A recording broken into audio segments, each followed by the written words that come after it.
Hello বন্ধুরা, দেখো সকালবেলা একটুকু আমি খিচুড়ি রান্না করে ফেললাম। দেখো করেছি, আমার বাবা বলেছে একটু সকালবেলা একটু খিচুড়ি রান্না কর, তো তার জন্য দেখো এমন কিছুই দিইনি, শুধু আলু দিয়ে আর হালকা চাল ডাল। এই দেখো কালারটা খুবই সুন্দর হয়েছে। তো এখন দিয়ে দেবো বাবাকে খাওয়ার জন্য, তারপরে সেলাই মেশিনে বসবো।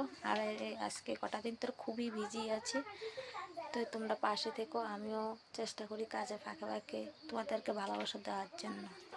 এখন বাবাকে দিয়ে দেবো, ছেলেকে দিয়ে দেবো, ডাক দিতেছি। এই দেখো দিয়ে দিলাম খিচুড়ি, দেখেছ। আর আমাদের বাড়িতে ডেটে খুবই ডিস্টার্ব, একটি দুঃখের বিষয়, কারণ ভিডিও একটা দিলে সকালে দিলে ডাউনলোড হয়, কোনো সময় হয় না।